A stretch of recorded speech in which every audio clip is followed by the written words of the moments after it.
চলো, শ্রাবণ মাস চলছে, কি রান্না করব রোজ রোজ ভেবে উঠতে পারি না। তা আজকে একটা চাইনিজ রেসিপি তোমাদের সাথে শেয়ার করব দুপুরের লাঞ্চে।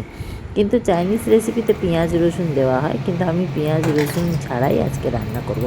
আর ভিডিওটা করব কোনো উদ্দেশ্য ছিল না, তাই গাজর আর বিনসটা আমি ভেজেই রেখে নিয়েছিলাম। তো যাই হোক, আজকের ভিডিওটা ভালো লাগলে লাইক শেয়ার করে পেজটাকে ফলো করো, ইউটিউবটাকে সাবস্ক্রাইব করতে একদমই ভুলবে না। তো প্রথম থেকে পুরো ভিডিওটা দেখতে থাকো। তো গাজর বিনসটা তো ভেজে রেখেই নিয়েছিলাম, তারপরে ক্যাপসিকামটা ভাজছি। ক্যাপসিকামটা যেই একটু ভাজা হয়ে গেছে দিয়ে দিলাম টমেটো, একটু আদা, একটু কাঁচা লঙ্কা থেতো করা, দিয়ে ভালো করে একটু নেড়ে চেড়ে নিলাম। আবার একটু বেসিক মশলা দিয়ে দিলাম, ধনে, লঙ্কার গুঁড়ো, গরম মশলা গুঁড়ো, নুন দিয়ে দিলাম। দিয়ে বেশ ভালো করে, জিরে গুঁড়ো কিন্তু দিইনি, আর হলুদও দিইনি। বেশ ভালো করে এটাকে ঢেকে একটু জল দিয়ে ঢেকে ঢেকে কষিয়ে নিলাম।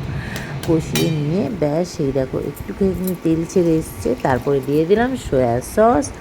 এইবারে দিয়ে দেবো টমেটো সস, এটাও নো অনিয়ন নো গার্লিক লেখা আছে, দেখো একদম ভেজ। দিয়ে দিলাম, দিয়ে একটু নেড়ে চেড়ে নিলাম, চিনি দিয়ে দিলাম। চিনিটা দিয়েই ব্যাস এটা হাই ফ্লেমেই রেখেছি। আর পনিরগুলোকে একটু লম্বাটে লম্বাটে কেটে রেখেছিলাম, যেহেতু ক্যাপসিকামটাও লম্বাটে লম্বাটে কেটেছি। বেশ পনিরগুলোকে দিয়ে একটু নেড়ে চেড়ে নিলাম বেশ ভালো করে। কালারটা দেখো কত সুন্দর এসছে। বেশ আচ্ছা, লঙ্কার গুঁড়োও দিয়েছিলাম, লাল লঙ্কার গুঁড়ো ধনে গুঁড়োর সাথে। তারপরে ব্যাস এবারে কটা কাঁচা লঙ্কা দিয়ে দিলাম কেটে। আর এইবারে দিয়ে দেবো কর্নফ্লাওয়ার গোলা জলটা, বেশ ভালো করে দিয়ে দিলাম কর্নফ্লাওয়ার গোলা জল। বেশ একটু নেড়ে চেড়ে নিলাম।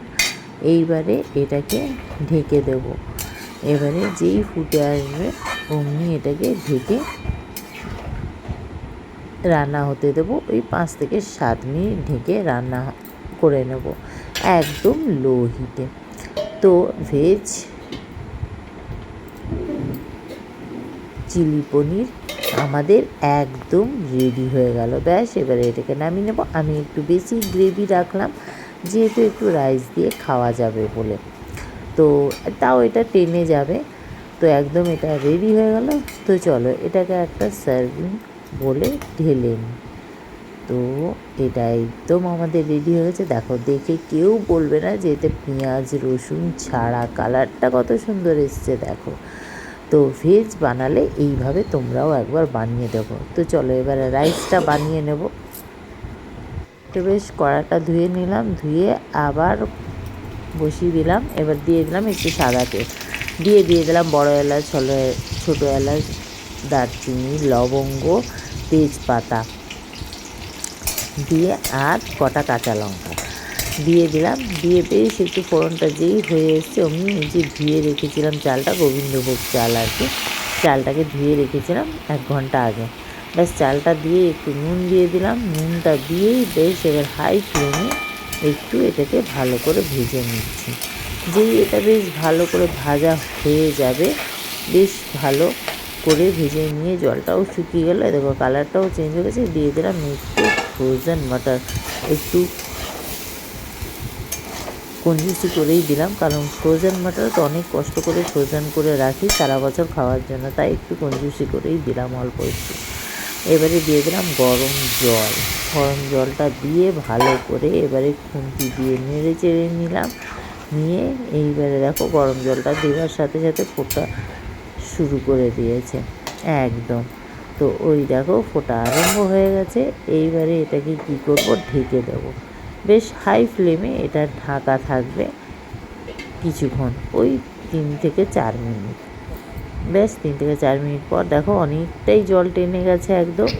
এবার আবারও একটু ঢেকে দিলাম তোমাদেরকে দেখানোর জন্য। এই দেখো ঢেকে দিয়ে এইবারে মিডিয়াম ফ্লেম করে দিলাম। তো ব্যাস আবারও 2 থেকে 3 মিনিট রেখে দিলাম। তো একদম দেখো টেনে গেছে জল। আর এই দেখো ভাতটা কতটা ঝরঝরে হয়েছে। এইবারে দিয়ে দেবো ভেজে রাখা গাজর আর বিনসটা। ব্যাস এই সময় তোমরা চাইলে ওই যখন তেলের মধ্যে ফোড়ন দিয়েছিলাম ওই সময় একটু পেঁয়াজ কুচি রসুন কুচি দিতে পারো, কারণ চাইনিজ রাইসগুলোতে তো একটু পেঁয়াজ কুচি রসুন কুচি স্প্রিং অনিয়ন এগুলো দেওয়া যায়। তো আজকে আমি ওগুলো ছাড়াই করছি। তো ব্যাস এই দেখো ভাতটা কতটা ঝরঝরে হয়েছে, দেখো একদম ঝরঝরে হয়েছে। আর চালটা খুব সুন্দরভাবে সিদ্ধ। আর হাতের কি অবস্থা দেখো, মোচা কেটে হাতটার আমার অবস্থা কি, 12টা বেজে গেছে একেবারে। মোচা কাটলেই হাতের এই অবস্থা হয়ে যায়। তো এইবারে দিয়ে দেবো গোলমরিচ গুঁড়ো আর চিনি একটুখানি দিয়ে দিলাম। দিয়ে এটাকেও একটু বেশ ভালো করে লো হিটে নাড়তে থাকবো, বেশ ভালো করে করে চারিদিকে, যাতে গোলমরিচ আর চিনিটা পুরো মিক্স হয়ে যায়। এইবারে দিয়ে দেবো সয়া সস একটুখানি, তারপরে দিয়ে দেবো একটুখানি ঘি, এইবারে দিয়ে দেবো একটুখানি ভিনেগার। বেশ রাইসটা না হালকা একটু টক টক ভাব আসে, খুব ভালো লাগে এটা খেতে। তো ব্যাস এবারে নেড়ে নেড়ে নিচ্ছি। আর এই সময় এই রাইসটাই তোমরা ওপর থেকে একটু স্প্রিং অনিয়ন কুচি কুচি করে দিতে পারো। তো ব্যাস আমাদের রান্না কমপ্লিট একদম। আর এটাকে এবারে গ্যাসটা অফ করে ঢেকে রেখে দিলাম আরও 5 মিনিট স্ট্যান্ডিং টাইমে। ব্যাস একদম রেডি। আর এত সুন্দর স্মেল বেরোচ্ছে। তো চলো এবারে এটা আমরা সার্ভ করব। তো একটা প্লেটে আগে একটা সার্ভিং বলে রাইসটাকে আমি বার করে নিচ্ছি।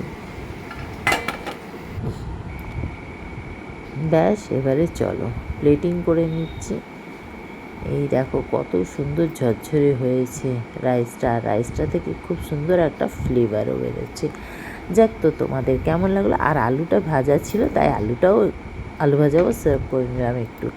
তো তোমাদের কেমন লাগলো অবশ্য কমেন্ট করে জানাবে। ভালো লাগলে লাইক শেয়ার করো, পেজটাকে ফলো করো, ইউটিউবটাকে সাবস্ক্রাইব করতে একদমই ভুলবে না। সাথে একটু শসা আর গাজরও আছে। ব্যাস এবারে আমি এটা একটু টেস্ট করে দেখছি। সত্যি বলছি অসাধারণ হয়েছিল। এইরকম নিরামিষ চিলি পনির একবার ট্রাই করে দেখো তোমরা। রাইসের সাথে কেমন লাগলো জানাতে ভুলবে না। ভালো লাগলে লাইক শেয়ার করো। আবার আসছি নতুন রেসিপি।